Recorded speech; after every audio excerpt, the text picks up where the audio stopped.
Anyhow, my name is Brian Zinchuk. He's told you way too much about how boring my life is, but I like to tell people I'm the only reporter in Saskatchewan who focuses on the energy industry. There are other people who may write a little bit about it, but I'm the only one who this is what I do 9 to 5. And as I mentioned before, because I was a pipeliner, my perspective is a little bit different than people from, say, for instance, the CBC.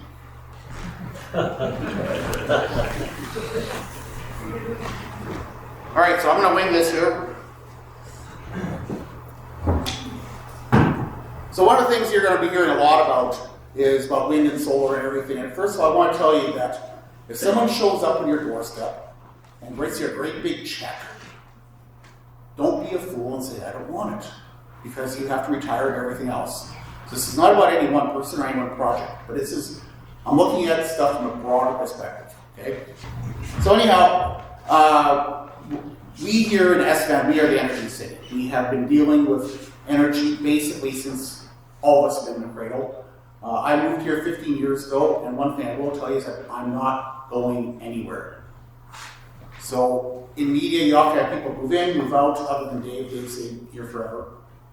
But otherwise, in the Saskatchewan media, most people bugger off.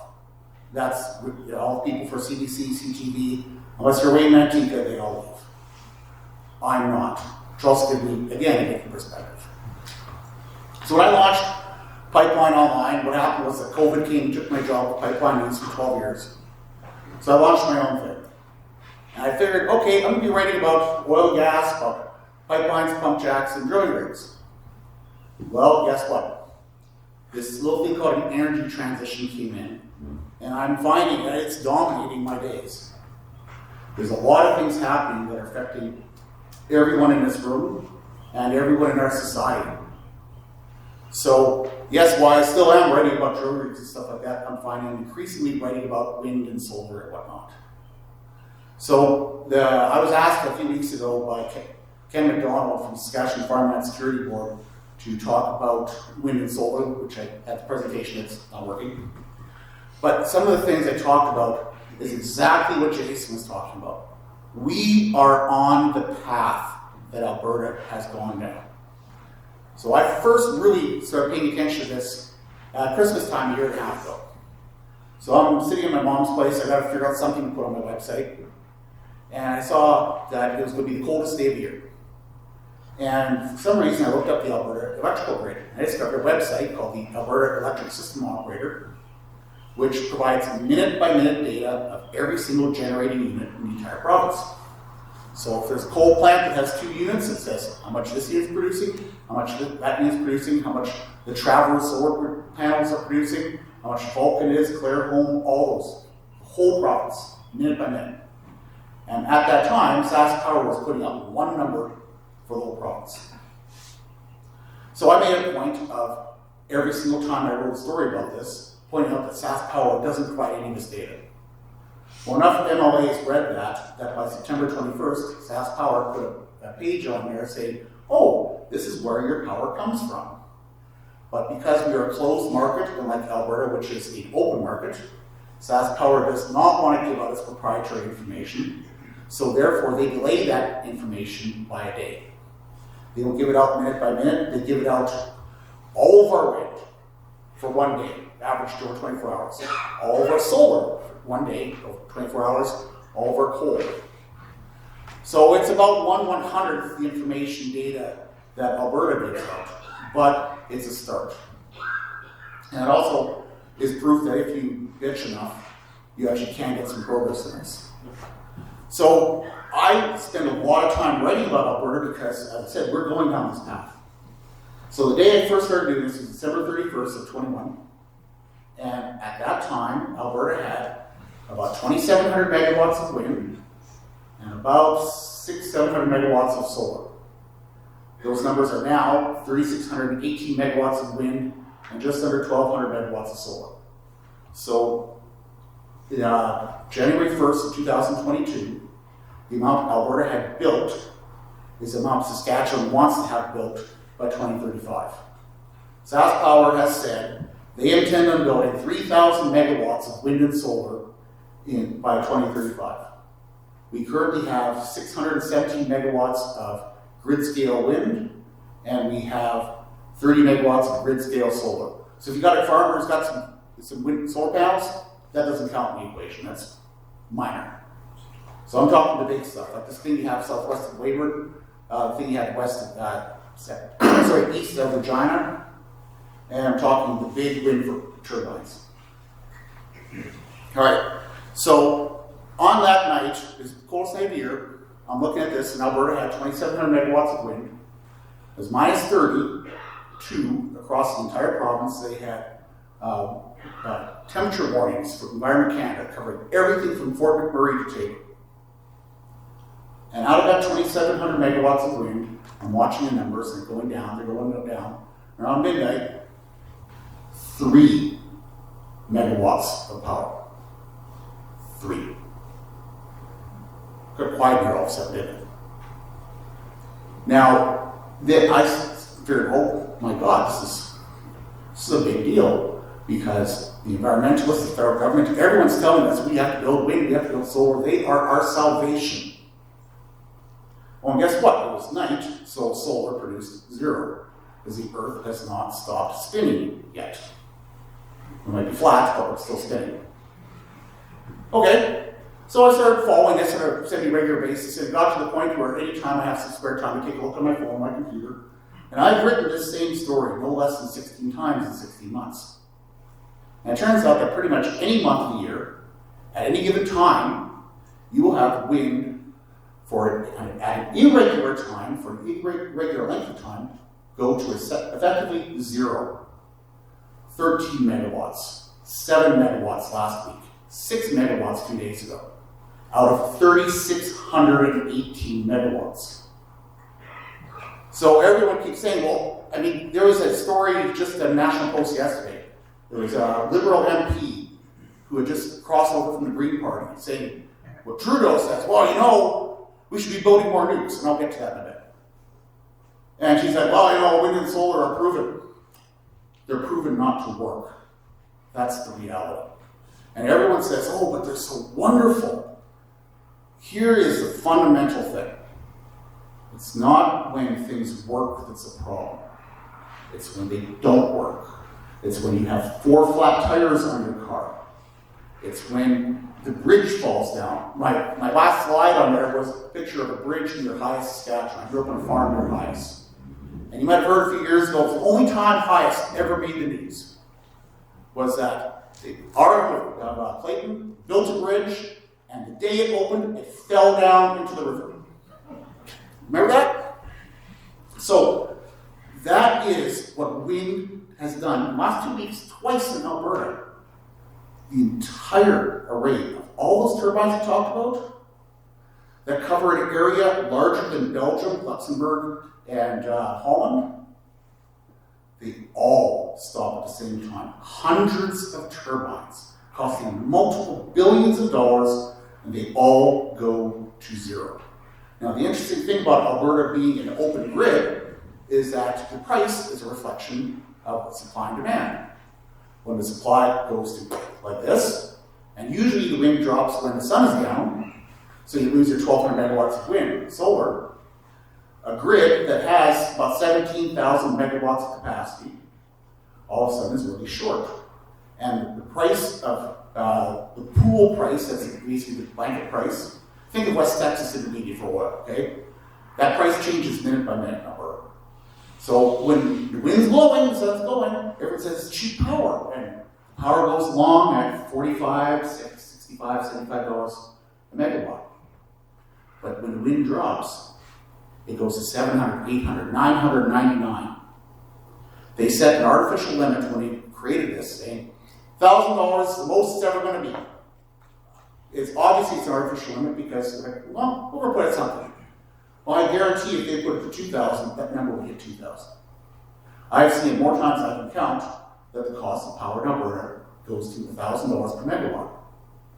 Now, you're going to be talking a lot about megawatts and numbers and stuff like that. I want everyone to repeat after me. 1 megawatt, equals 1,000 houses. Equals 1,000 houses. Okay, so when SaskPower says we're going to build 10 megawatt solar farm, then they'll put out a press release saying, and it's going to supply 10,000 houses, except for when the sun goes down. So another thing, repeat after me. Shannon Power Station is 300 megawatts. 300 megawatts.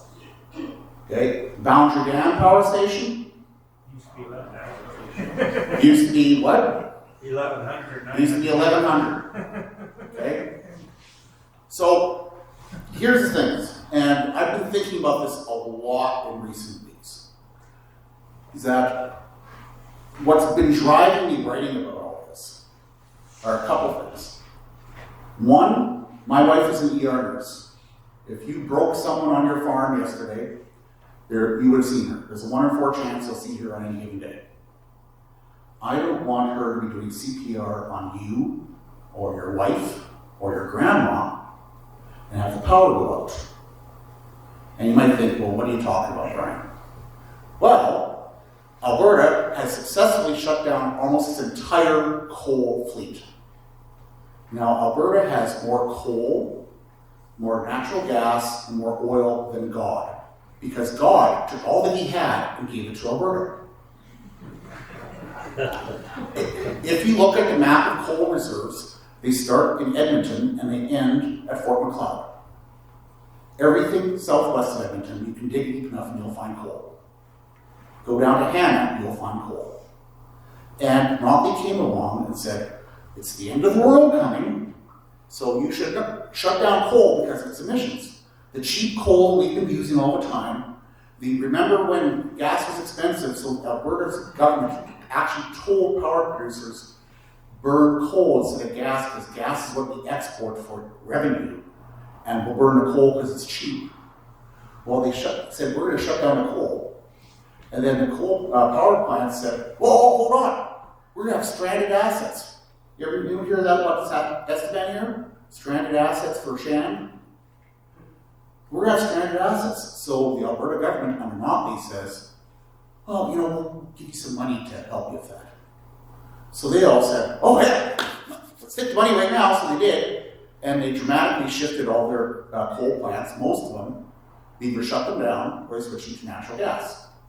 Coal to gas conversion was called. Takes a few months to do it, it's easily done. Not that hard, makes a substantial impact in your gas or your CO2 emissions. What it also does is lays off all your coal miners and all the people at the power plant that crushed coal, because guess what? You just turned a valve on. So they got rid of all the coal. There's only 2 units left at the Genesee Power Station. All of Alberta is still burning coal.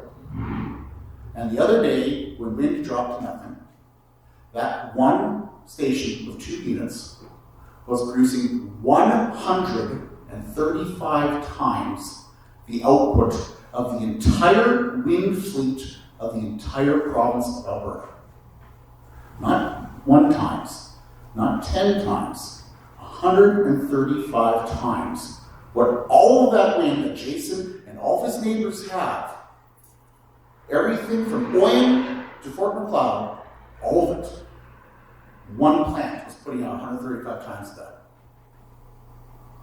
But remember, wind and solar are salvation. Okay? So then another thing you're going to hear is that, oh, well, when the sun goes down, we're going to turn on our batteries. We're going to build great big batteries. We're going to build great big grid-scale batteries. SaskPower announced one. They're building one for $26 million beside Regina. It's a 20 megawatts. So what does 1 megawatt give you? 1,000 homes. So it's supposed to be 20 times that, 20,000 homes, right? For how long? So the Alberta grid, there's a website. You might want to write this down. It's called dispatcho.app. Dispatcho.app. And they take all the information from the Alberta grid and they log it. You can go down there for years. You can look at any of these plants, anything from Travers to Vulcan to Claresholm, and you can see how much power it put out on any given day at any given hour. And one of the things they have on there is they have different categories for batteries, they have different categories for wind and solar. And Alberta now has 4 of these batteries, 5 of these batteries, they just put the 5th one online. So you have 4 of them, they're 20 megawatts each, same size as Regina. Remember, Regina costs 26 million. You have 1 Tesla unit that's 10 million. That was the first one to go. In the month of January, going into mid-February, and you can go on there and click 30 days to see how much each unit did. Out of the 216,000 minutes that cumulatively these units could produce power, they contributed 202. Most of those batteries contribute power 1 to 3 times a month for a total of 9 to 23 minutes, typically 20 minutes at a time. So you're spending $26 million on a facility that you may draw power on for 9 minutes. And none of this is BS. This is all provable. It's all there. You just have to look at it. So this is one of the things I'm looking at. But the other thing I want to touch on is what Jason's talking about. And this is what I talked to the Farmland Security Board. They're building these things. And remember he talked about the 10 years into their first project? Typical wind project is 20 to 30 years. You're about 25. I think I've heard 30 once or twice. And you'll want to ask, if someone asks Jason, what's life expectancy on these wind projects? Saskatchewan's first wind project was Sunbridge, which was about 11 megawatts out in Gull Lake. Guess what? Someone sent me pictures last summer. They tore it down. 20 years, it's done. So when they build these things, and I wish I had the slides for this right now, they have these special foundations, okay, called gravity-based foundation, kind of similar to what they did for Hibernia. Right? Basically a giant lug of cement, heavy rebar, heavy rebar.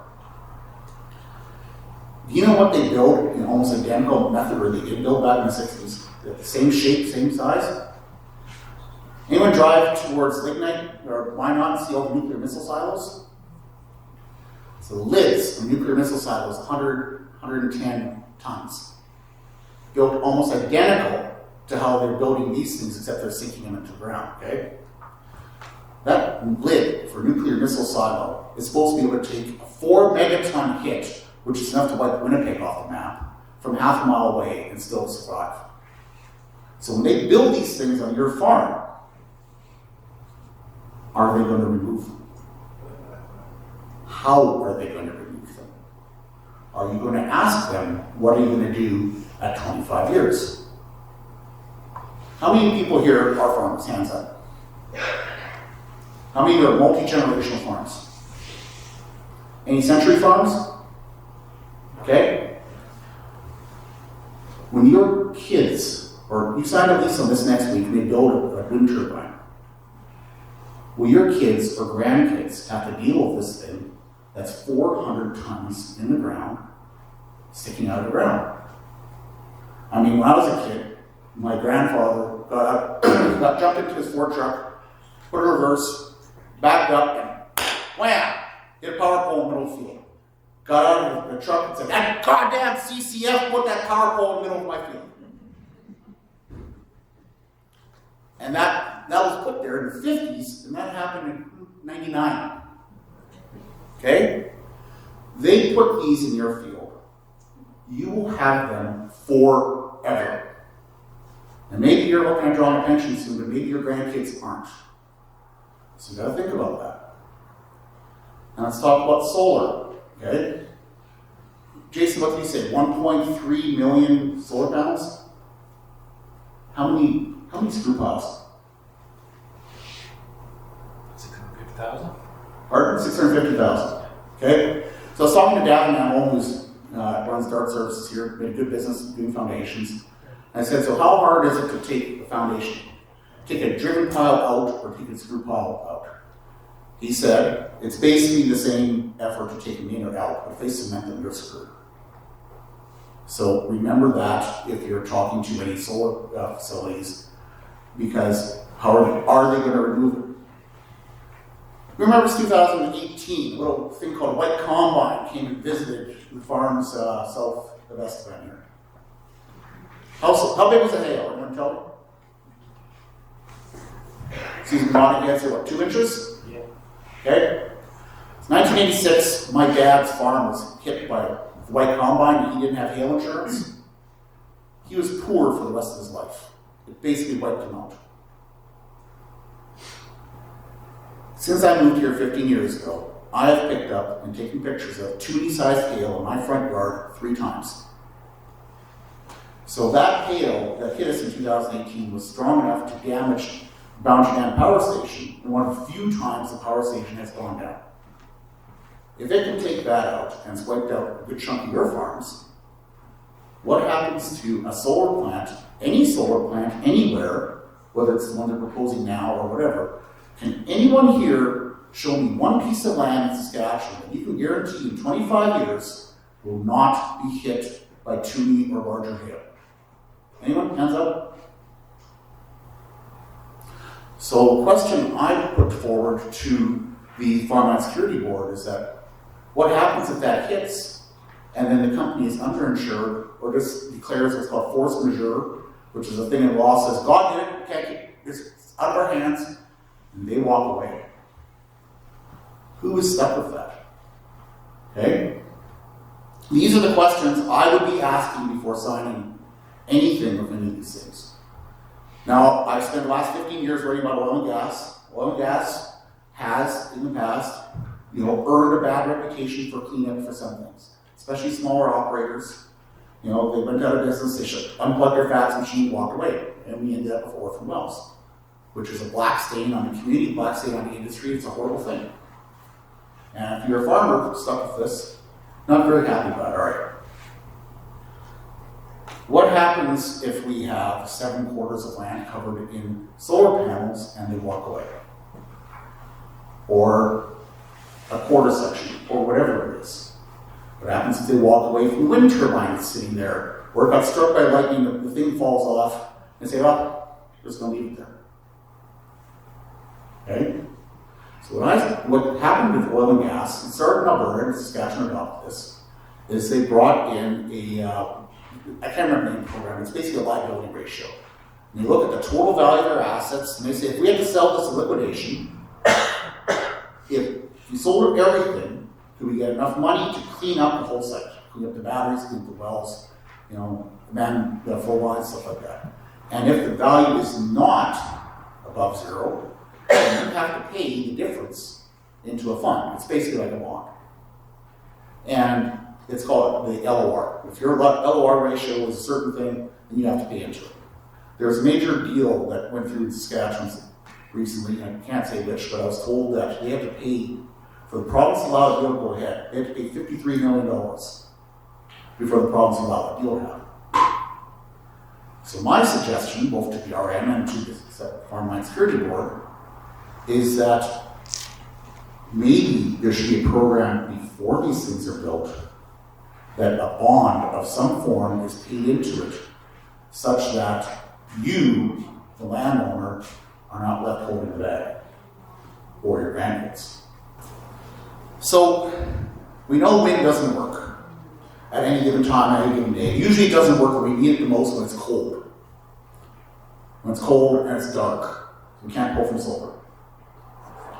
One of the things about solar, and some of the slides I had on there, was Travers, being the biggest in Canada. I've taken a bit of an interest into it.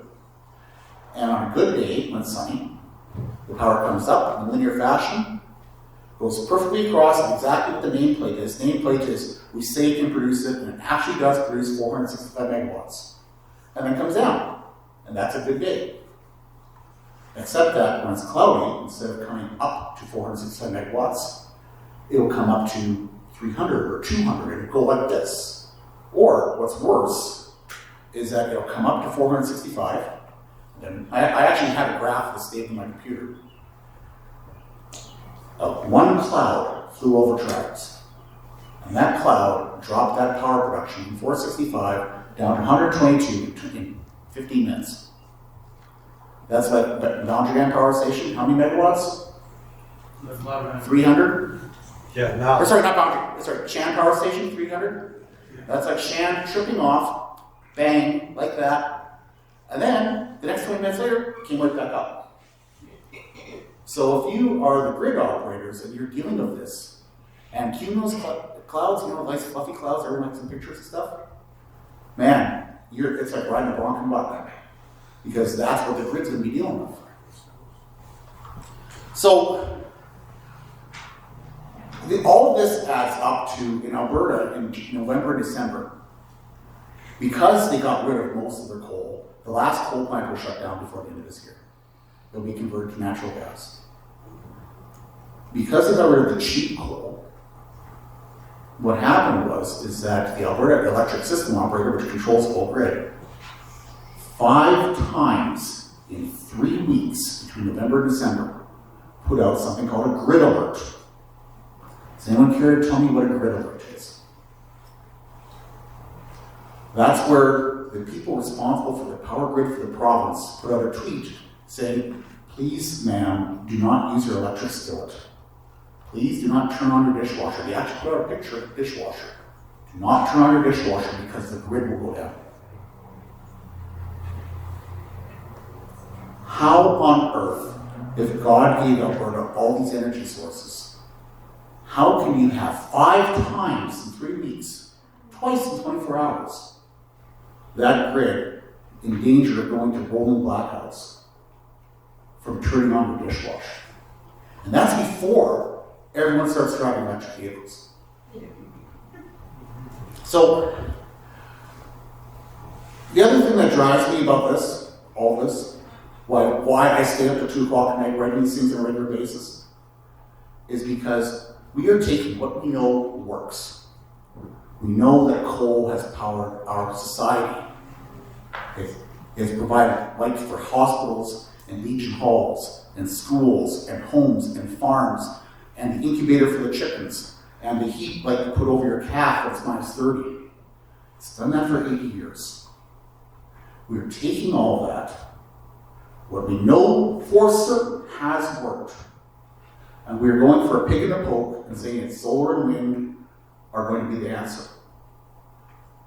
On any average day, right now, SaskPower is producing about 3,000 megawatts.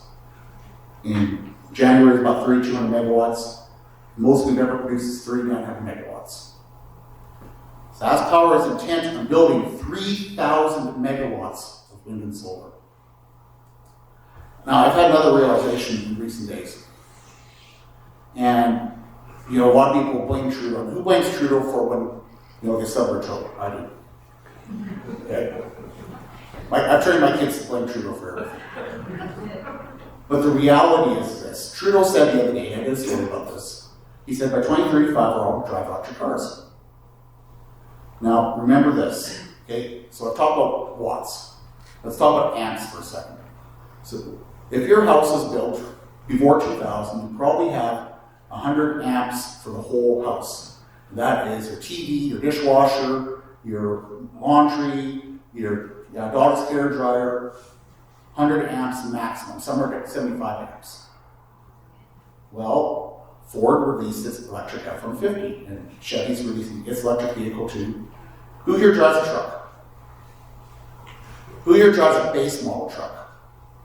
Not one hand, okay? So, if you buy the extended range version of the F-150, you need an 80 amp charger on a 100 amp circuit. Otherwise, there are not enough hours in the night to charge it if you run it down to 15%. If you plug it into a welding plug, 30 amps, you need 15 hours to charge that sucker.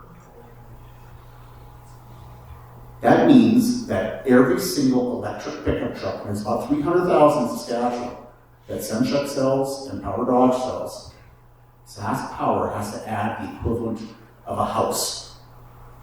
Not just the hookup, but the actual power generation, transmission, and distribution. I did a calculation a while ago, and I asked Federico, they ignored me, and I asked SaskPower, and they said, oh, we worked on it, they never gave me the answer. The Regina refinery is capable of producing 130,000 barrels a day processing. That's its input. Right now it's about 150. How many megawatts do you think we need to replace that for power? Right, give me an idea. How many what, Brad? Sorry? How many megawatts would you need to replace the Regina refinery? Well, at 1,000 homes for each megawatt, 50 megawatts? 50, okay. Anyone else? Steve, where are you back there somewhere? Steve Smith, how many megawatts? I already know the answer. Okay, you can't do that one. Guy named Orange, how many megawatts? I'm saying 2,000. 2,000 megawatts? Okay, so now remember this, Regina Refining produces all the fuel used in Saskatchewan. You get Shell, get fuel, it comes from Regina. Okay. You get co-op, it comes from Regina. They also provide some to Alberta and some to Manitoba. My father-in-law calls into Alberta. I spent a few years flunking out mechanical engineering, so I know just enough science to be dangerous, but I don't trust my math. So I asked 5 retired engineers to check my math. They all came within 10%. You would need 9,100 megawatts to replace the Regina refinery. So and the Regina refinery only produces gas and diesel for transportation. So if the federal government is successful in saying we're all going to drive electric cars, and Sask Power on average day produces 3,000 megawatts, we don't need 4 reactors to replace coal. We need 4 to replace coal, and possibly up to 15, because you might say, well, gasoline vehicles and diesel vehicles aren't as efficient as electric, and they're not. So maybe we don't only need half that, but that's still 15 additional reactors to the 4 that we're planning on building. And you might say, well, Brian, you're full of it, except that page 77 of the federal budget, which came out a couple weeks ago, said we need to increase our electrical grid by 2.2 to 3.4 times by 2050. That's exactly on the money for what I talked about for replacing the refinery. So the only way we can do this, especially for shutting down coal, is we need to build nuclear and we need to build massive amounts of it. 4 will not cut it. Poland has realized this. The design that Saskatchewan has chosen, Poland is planning on building 79 of them. And they're going to do it by 2038. We won't have number 2 online by 2038. They're going to have 79. So the last thing I want to say about this is that as much as I hate Trudeau, as much as we can blame him for everything, the honest reality is, and this just hit me a few days ago, it's not him. It's Biden. It's Biden and Biden's administration, all the people that, make sure this is now old man actually does something. All the people behind him have pushed, coerced, and convinced the automakers to all go electric. I've had a 67 Buick, 68 Buick, and a 2004 Buick. Buick will be electric going forward, all Buicks. Multiple names are going all electric. If you go to Power Dodge, you go talk to them about the last call. Stellantis, which is Chrysler, said that for the next year or 2, you will never be able to buy a Hellcat or a Demon or any of those gas-guzzling V8 sports cars because we're not going to make them anymore. Ever. So it doesn't matter what Trudeau does because we won't have the option because of what the federal government is doing. So, how does that reflect to Estevan? You are going to see people coming to build solar because we have some of the best wind sun in Canada. You are going to see wind because you look south of the border, there's all those blinking lights. That wind didn't just show up at the 49th parallel, it came from here. So you're going to have wind people coming here. And you're going to have to ask yourself, how do we fit in all this? You tell me. Thank you.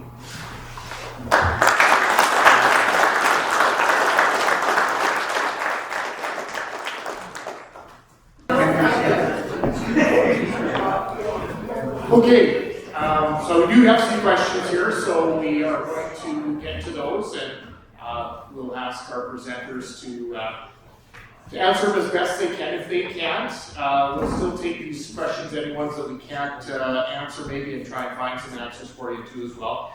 We had one question, and again, this might be a difficult one to answer, but the question was, and maybe more particular to Jason, is whether you've noticed since the wind turbines have been put in your area, have you noticed any changes to the precipitation and the weather patterns in your area since the wind turbines have come online? Yeah, so I guess I love Brian. We just blame Trudeau if it doesn't rain, but it is. I don't think it was his fault. So that's an interesting one, and I think it's a hard one to quantify. And I think in our area, I would say from personal first-hand experience, my farm's about 30 kilometers north of them. I haven't noticed anything that I would say would be out of ordinary. Have we had dry years? Yeah. So in Alberta, have we had dry years before the windmills came in? Yeah. So I think as far as quantifying it, I'm not aware of any research that has been done in our area. So it is a hard one to answer. I know. I also, on the one side of me, they built a big dam. And this would have been about 20, 25 years ago, and all the farmers were blaming the dam for changing the weather patterns. So I mean, could it be potentially? I don't know how you would quantify it, and I'm not currently aware of any research that's being done, especially in our area. But from first-hand knowledge, I would say it hasn't necessarily changed anything, in my opinion. Brian, you have anything to add to that? No?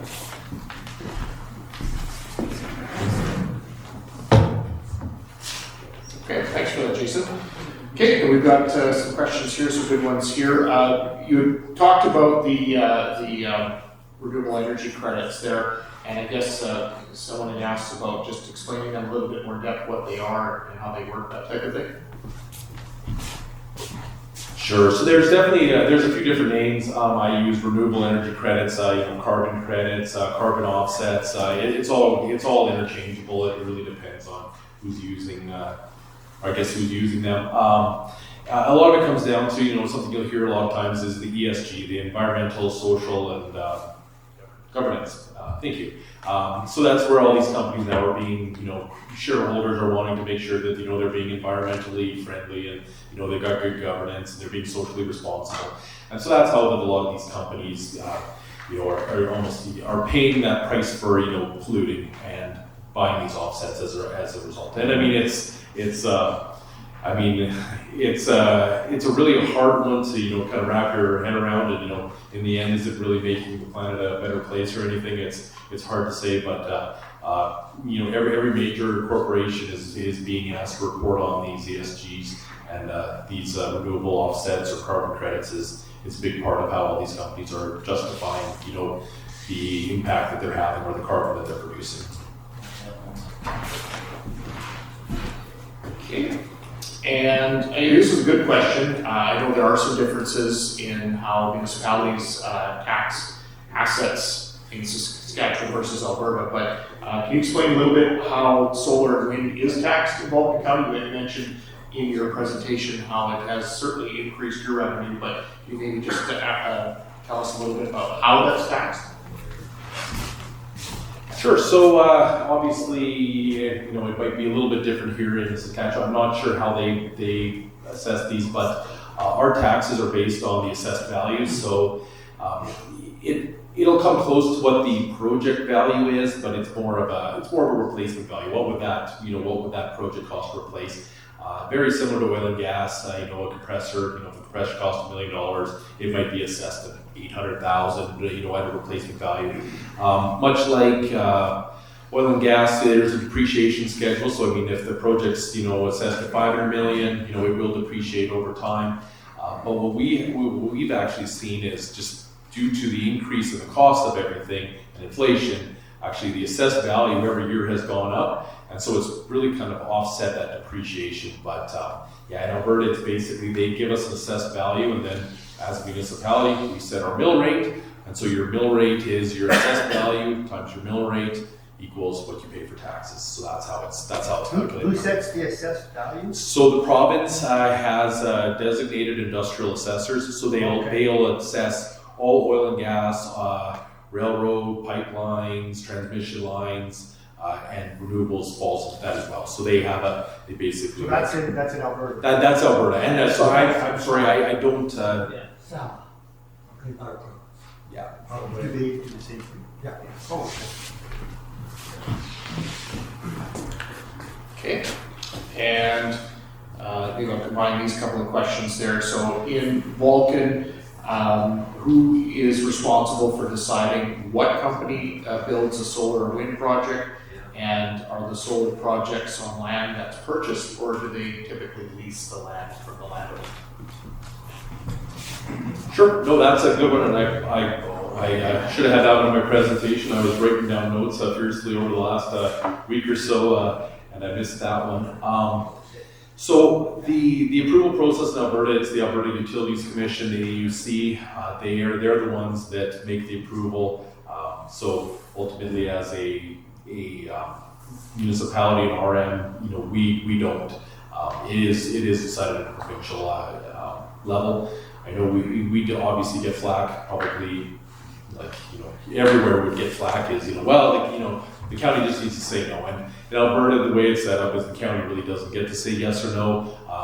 We're basically, it goes through the provincial approval, and then if they get that, then it comes to the county for an approval. But that approval is more for logistical things, access roads, fire plans, soil conservation plans, things like that. We then get basically funneled down to us to take care of. So it's ultimately the Alberta provincial government that makes the decision of which developer gets a permit or does not get a permit. And then, what was the second part of that? The land that they. Oh yes, land and bought or leased. So we've seen primarily leased. I've brought this question up with a few different people to ask if they've seen any different, and there are some in Alberta that have been. They did purchase the land and they built it on their own land, but I would say 90% of the projects that I've seen have all been on leased land, and I think part of that in particular with wind is it's such a big area. I mean, 40 kilometers wide. That's a lot of land. If the project owner had to buy that much land, I would guess it probably wouldn't be economically feasible. Solar, you would think, and I have heard a few examples of the developer actually buying the land, but the ones in our area, it is all leased land, and they typically, the leases will look at, it's usually a 30-year lease, and then they'll have an option to renew at the 30-year lease. They can go out to, I believe most will have another 30-year renewal if they choose to repower or repurpose the project. Perfect, thank you. And then a question, I guess, with respect to solar panels. There was a couple of questions about whether there's a risk of fire with having the solar panels, and about whether solar panels cause a glare. So we haven't experienced any fires as a result of the solar panels. Now, with that being said, both of our solar projects are in the first year of commercial operations, so we haven't seen any. I haven't seen any that have caused a fire. We had one to a neighboring municipality. Actually, there was a field fire, and it actually went into a solar project, and they were able to get it kind of stopped as soon as it got into the fence.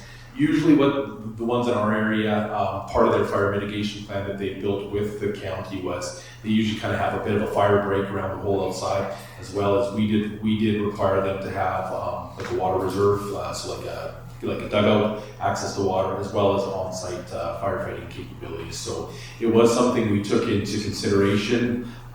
Particularly our large project is kind of in the middle of nowhere, and I mean we've all seen field fires, right? If it takes the fire department 15-20 minutes to get there, it is they can spread a long ways. The one thing they all the ones in our area want to have their own firefighting capabilities on site, just because electricity and water. You want to make sure that people who know what to do. So what they've actually done is they've got on-site firefighting equipment and people who are trained, as well as they have gone with our fire departments to kind of give an overview of if there is a fire, what they want us to do. Just the last thing you want to do is someone ripping in there and getting hurt as a result, just because when you've got big transformers and a lot of electrical equipment, you want to make sure that you're not spraying the wrong things. So a lot of considerations taken into it, but that's how we indicated it on our ones.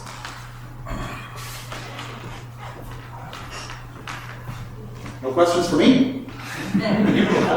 I do want to say one thing is that I do a lot of writing about this stuff, and it disappears at the bottom page, but it's actually not gone. So my webpage is PipelineOnline.ca. If I haven't given you a card, there's some at the door. Grab one on there. I post my best story at 7 in the morning, Monday to Friday. But the important thing is that if you want to look into this, any of these things, I keyword every story so that if you want a computer, the top right is magnifying glass. You click on that magnifying glass and you type in wind. You will find every story I've ever carried on wind. Type solar, you'll find everything on that. SMR, you'll find everything on SMR, nuclear, SAS power, whatever it is. If you're looking for that, if you want to go back and find this stuff, it's there. One of the things I forgot to mention is that you'll hear politicians talk about the abilities. You'll hear them talk about sustainability, affordability when it comes to power. But there's only one that truly counts: reliability. If you don't have power, everything else stops. From grandma's oxygen generator, to the lights in the hospital, to your farm. Remember when the power went out in RM of Estevan last year at this time? Now do that across the entire province, because the wind didn't blow for 3 days. We had negative wind power generation for 2 days in January, and 2 days beside that were just above negative. So that's the most important thing. Reliability trumps everything. Don't forget that one. So just one thing here, is there more questions to be asked there? Okay, so as you heard that Jason talking, remember he's talking from an Alberta perspective. So the difference is here now from an RM, and this is one of the reasons why we wanted this meeting to have people that, we're not swaying one way or the other. We want a little bit of clarity and pushed on, because where difference is in Saskatchewan, we're regulated by SAS Power. Alberta's not. We can't draw the tax that county can. We have asked numerous questions to numerous people from SAS Power and government on how we can collect a tax on this. Because there's going to be infrastructure, there's roads, there's a tremendous change coming to the area as we know it. And we don't even know where a lot of this is going yet, because they keep changing their mind and changing their ideas. But I don't know if they're changing it or if they're just throwing us little fish hooks all the time to keep us interested. But right now, we can't tax Crown. So if SAS Power purchases land and builds a solar or a wind farm or anything of the sort, it's welcome. Here you are. And we lose. And if they take 10, 20, 30, 40 quarters out of production, we lose, the school divisions lose, we cannot tax the Crown. If it goes to an IPP, which is an independent power producer, they lease it out to different outfits, we still don't have the answers. If we can tax the structure like he was saying, you tax that, that's pretty good tax base for the RM. But we have not been told that, and it is Sama that comes out and does evaluations, but we have emails stating that they don't know what they're looking at yet, they don't know how to do this. They can go out, look at a building, they can look at the Legion and say, oh yeah, this is what it's worth, and we can set an already tax it. We don't have any guidance on how to do this yet.